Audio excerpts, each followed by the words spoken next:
क्या कहना चाहिए? कॉन्फ्रेंस इसलिए के हम लोग बैठे हुए हैं कि आप लोगों के चैनल के माध्यम से बिहार का जो जनता है, बिहार का जो मालिक है, उन्हें कुछ नेता हैं जो बीजेपी का है, जदयू का है, उनके दोहरे चरित्र के बारे में हम लोग उजागर करेंगे। वो आज तक क्या किए हैं बिहार के लिए, बिहार के जनता को किस तरह से उन्होंने खून पसीने से कमाए हुए गाड़ी संपत्ति को खींचने का काम किए। इसलिए कि हम लोग आज अपने जन स्वराज पार्टी के कार्यालय में प्रेस कॉन्फ्रेंस का आयोजन किया है और आप लोग का चैनल के माध्यम से मैं तमाम अररिया जिला और बिहार वासियों से आदाब और सलाम प्रणाम करना चाहता हूं कि आपका जो सेवक जिसको आपने जिता के सांसद और विधायक मंत्री बनाने का काम करते हैं, वो आपके साथ क्या जुल्म किए हैं, क्या नहीं किए हैं, उनके बारे में थोड़ा सा जानकारी आप लोगों के माध्यम से देना चाहता हूँ। मैं सबसे पहले सम्राट चौधरी से पूछना चाहता हूँ, आपने मैट्रिक कब पास किए हो? अगर आप किए हो तो उस ग्रेड का आप जो है सर्टिफिकेट आम जनता प्रेस के माध्यम से रिपोर्ट किया जाए। और एक व्यक्ति का भारत देश बिहार में ऐसा कौन सा संविधान का 3 बार नाम चेंज करना पड़ता है? पहले इसका नाम था राकेश कुमार मोर, सम्राट मोर। इसके बाद जब मर्डर किया तो इसका आया राकेश कुमार मोर और अभी वर्तमान में सम्राट चौधरी। तो ये ऐसे फर्जी लोग सत्ता पर काबिज हैं, इनसे बिहार का आम जनता क्या उम्मीद कर सकते हैं? और दूसरा, ये पेट्रोल चोर तो अभी संजय जायसवाल है, जो पूर्व में बीजेपी का जिला अध्यक्ष भी थे बिहार प्रदेश का। ये अपने पेट्रोल पंप में कितने का घोटाला किए हैं, ये उजागर तब हुआ जब वहाँ पर जदयू का एक अध्यक्ष जो ईमानदार थे, वहाँ वोट लगा दिए थे कि इन्हें जिला प्रशासन के द्वारा अनुज्ञप्ति नहीं मिला है, इसलिए कि अभी जो है यहाँ पर जो है ओवरब्रिज नहीं बनेगा।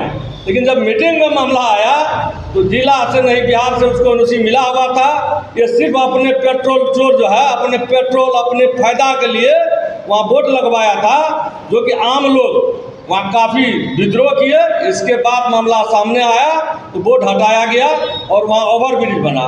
तो बताइए, ये पेट्रोल चोर अपने आप को साबित करते हैं मैं दूध का धोया हुआ हूँ। आप जनता के आप चैनल के माध्यम से प्रेस में आकर बताओ, बिहार का जनता ये जानना चाहता है ऐसे लोग बिहार का शीर्ष पद पर अगर रहेंगे बिहार का क्या विकास होगा। इसके बाद में तीसरा, जदयू का जो अभी अशोक चौधरी है, दल बदलू नेता, ये तमाम तरह का छालिया खाने का काम, मलाई खाने का काम करते हैं। जिनकी सरकार बनो उसमें उछल के चले जाओ। ये पैदाइश इनका है आरजेडी में, इसके बाद फिर कांग्रेस में गया, फिर मलाई खाने के लिए आया जदयू में। आप देखिए कि 2 वर्ष में, मात्र 2 वर्ष में अशोक चौधरी की बेटी संभावी चौधरी की, जब कुणाल जी का बेटा से शादी होता है, वो उसका जो चल रहा है अभी एनजीओ, अचानक इतनी बड़ी छलांग लगाता है। कहाँ से? एक दिन में आप अगर 3 करोड़ का जमीन रजिस्ट्री कराते हैं, फिर 4 दिन के बाद 5 करोड़ का, मतलब लगातार आपने जमीन रजिस्ट्री कराते जा रहे हैं। जब आपने इसके बाद आपने अपने पिया के नाम से ज़मीन लेते हैं, फिर उस ज़मीन को अपने बेटी के नाम से ट्रांसफ़र करते हैं। आपके अकाउंट में कहाँ से पैसा आया और आपने किसको किसको लूटा या किधर से आपका पैसा आया, आप बताने का कष्ट करें महोदय, नहीं तो बिहार की जनता आपको माफ़ नहीं करेगा। इसके बाद तीसरा नेता है जो अपने आप को कहते हैं अमंगल पांडे, यानी मंगल पांडे। हमारे यहाँ कोरोना हुआ था, कोरोना काल में लोग त्राहिमाम थे। आप देखे होंगे हम लोग ने हॉस्पिटल जाके, पूर्णिया जाके व्यवस्था कराए थे कि आदमी मरे नहीं। इसके बाद यह मंगल पांडे दिल्ली में अपने पत्नी अपने बीवी के नाम से जमीन रजिस्ट्री करा रहे थे और वो अकाउंट में पैसा किसका आया? बाबूजी का। अब साधारण सी बात है, अगर हमें किसी से पैसा लेना है, हम अपना अकाउंट में लेंगे, अपने बीवी का अकाउंट में लेंगे, अपने बच्चों के अकाउंट में लेंगे कि अपने बाबूजी का अकाउंट में लेंगे? बाबूजी के अकाउंट में जाने का मतलब हुआ मेरा जितने भी भाई है सब की हिस्सेदारी हो जाएगा। ये तो बिहार की जनता समझ रहे हैं। ऐसे भ्रष्ट नेता आज तक बिहार को बदनाम करने का काम किए, बिहार का धोने का काम किए और बिहार को बेरोजगारी का गत में झोंकने का काम किए, भ्रष्टाचार को बढ़ावा देने का काम किए। मैं आप लोगों के माध्यम से बता देना चाहता हूँ, हमारे जो बिहार का सुशासन के सरकार मुख्यमंत्री नीतीश कुमार जी हैं, ये कहते हैं हम सुशासन बाबू हैं, लेकिन नीतीश जी आप बताने का ये कष्ट कीजिए, आपका जो कमाऊ पुत्र है, आपने मंत्री के द्वारा कमाते हैं और अफसरशाही के द्वारा कमाते हैं। आप लोग के सामने अभी देखे थे ब्लॉक में एक मामला आया था, हर जगह घूस चाहिए। हाथी का दो दांत होता है, एक खाने का एक दिखाने का।